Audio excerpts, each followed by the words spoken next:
One of the biggest games of 2023 is Baldur's Gate 3, with a Metacritic rating of 96. This is the third game in the main series and the 11th overall game in the Baldur's Gate series. The last main game was Baldur's Gate 2 Shadows of Amn, released 23 years ago in 2000 to a similar reception with a Metacritic rating of 95. The games are all based on the Dungeons & Dragons rule set, with original games Baldur's Gate and Baldur's Gate 2 being based on the Advanced Dungeons & Dragons 2nd edition, with the latest version being based on the standard Dungeons & Dragons 5th edition rule set. During an interview with PC Gamer, CEO of Larian Studios, who makes Baldur's Gate 3, Sven Vinker talks about how they worked on the ideas they had for the game. At the studio, there are a lot of people who already play D&D and were having regular gaming sessions. They became what Vinker called lore cops, and they would run the ideas past them for feedback, and most of the ideas went down well with the existing D&D players. Vinker called the rules that govern Baldur's Gate 3 as an interpretation of the 5th edition. They tried to make a game that followed the core rules, but found the game was no fun at all. In Baldur's Gate 3, you are more likely to hit compared to the tabletop version. Goes to show that what works on tabletop does not necessarily work on digital. Baldur's Gate 3 offers you 3 options when you start: Explorer, Balanced and Tactician, or Story, Normal and Tough. After you have a close meeting with a Mind Flayer, you are asked, "Who are you?" before giving your character sheet. You can use the pre-made or create your own. The race of Tiefling, Human, Drow and Dragonborn are all there, along with their sub-race variants, male or female, butch or slender, and there are numerous options to change your appearance. For example, the Dragonborn.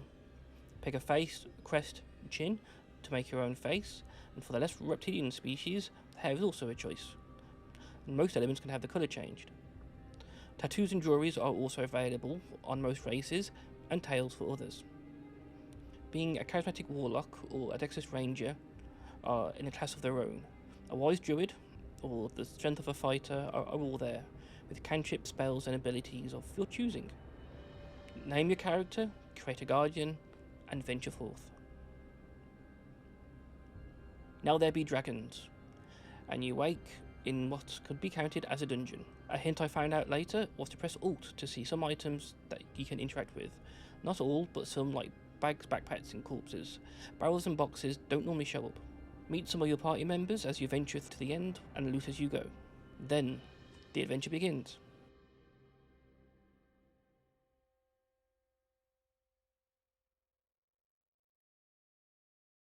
My first Baldur's Gate game was Dark Alliance, which was released on a PlayStation 2 in the early 2000s.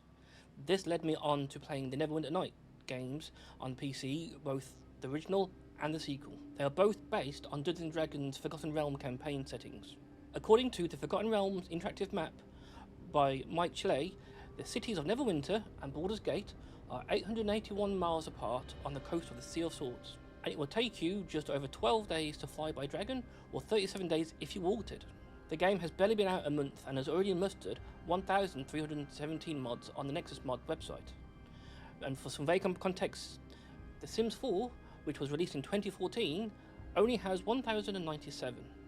Though saying that, neither of these compare to the 63,700 mods they have for Skyrim, which was a 2011 release. Baldur's Gate 3 was originally released in early access about 3 years ago.